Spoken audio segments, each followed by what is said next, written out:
Bonjour à tous et merci de nous retrouver nombreux pour la suite de notre émission consacrée à la pratique des souffles. Nous avons appris la semaine dernière avec notre invité Kungka Rinpoché que cette pratique appelée Tsalung est encore peu répandue alors qu'elle se transmet depuis des siècles dans certaines lignées du bouddhisme tibétain.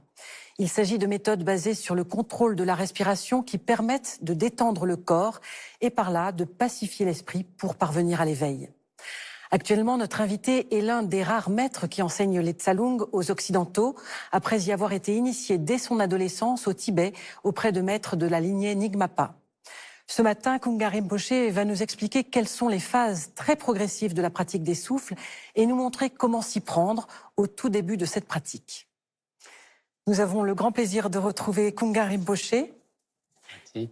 Rinpoché, bonjour. Bonjour.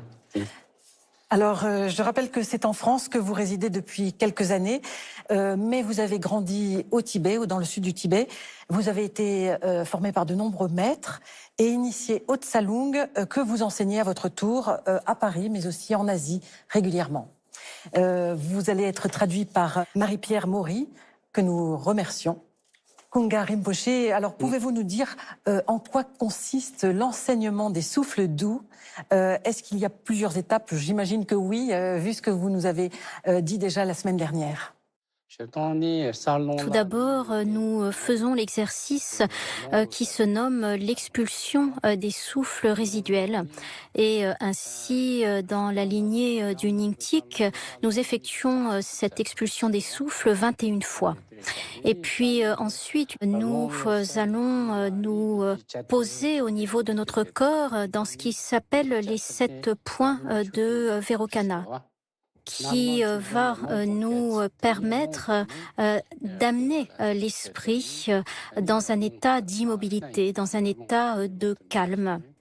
Et pour ce faire, eh bien, nous allons donc poser nos deux mains l'une sur l'autre et nous allons les mettre à 4 doigts sous nos nombrils. Et nous allons légèrement donc appuyer au niveau de notre ventre et c'est ce qui va nous permettre d'amener notre esprit à être dans un état de bien-être.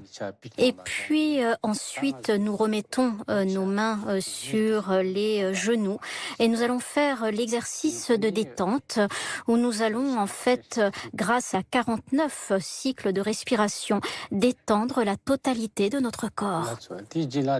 Et nous allons effectuer l'expulsion des souffles résiduels. Ensuite, nous allons prendre un temps d'absorption méditative et puis détendre le corps et l'esprit. Et pour finir, nous nous mettons dans un état de repos et cela sont les 4 premières étapes de l'entraînement sur les souffles doux. Alors, Kungka Rinpoché, justement, est-ce que vous pouvez nous montrer cette toute première étape, l'expulsion des souffles résiduels? Donc, je vais vous le montrer.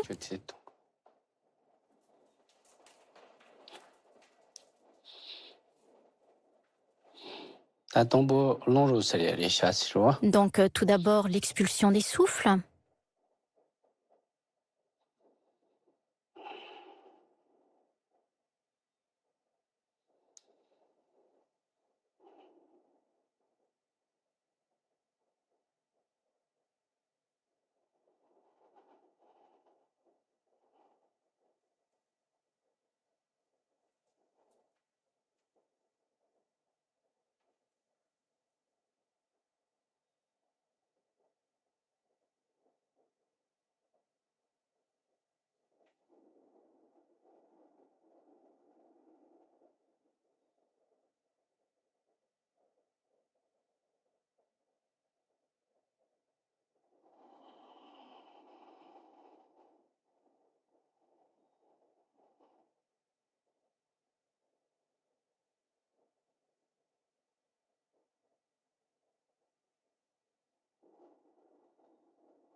Kunga Rinpoche nous montre ici en quoi consiste l'expulsion des souffles résiduels en 21 cycles de respiration, d'abord à droite, puis à gauche.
Les souffles résiduels sont terminés. Maintenant, la manière de poser notre corps.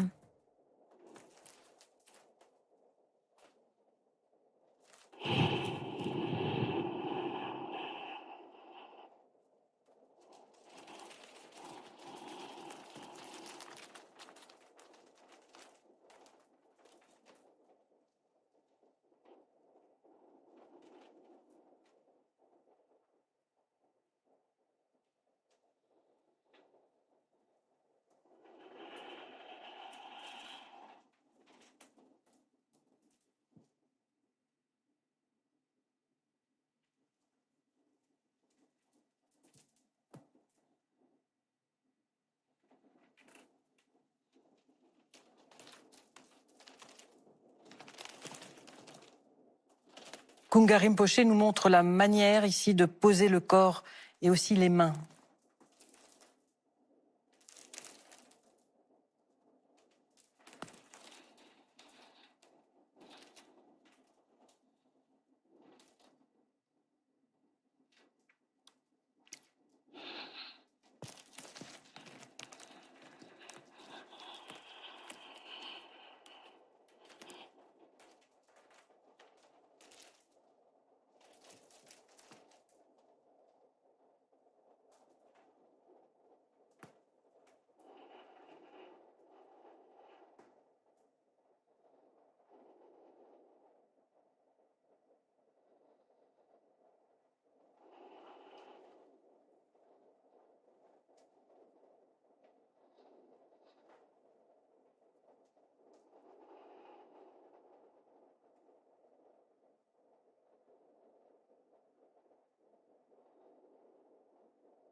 Nous passons maintenant à l'étape de l'immobilité de l'esprit.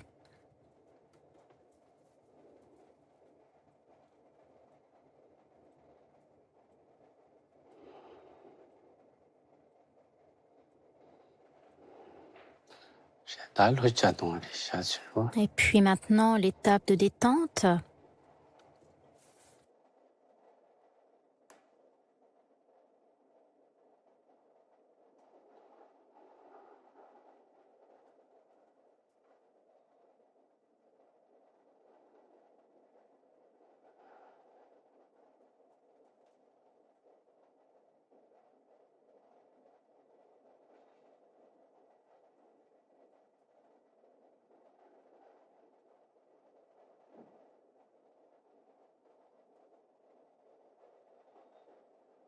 Voici à présent l'étape de l'immobilité de l'esprit, puis pour finir, l'étape de la détente en 49 cycles de respiration.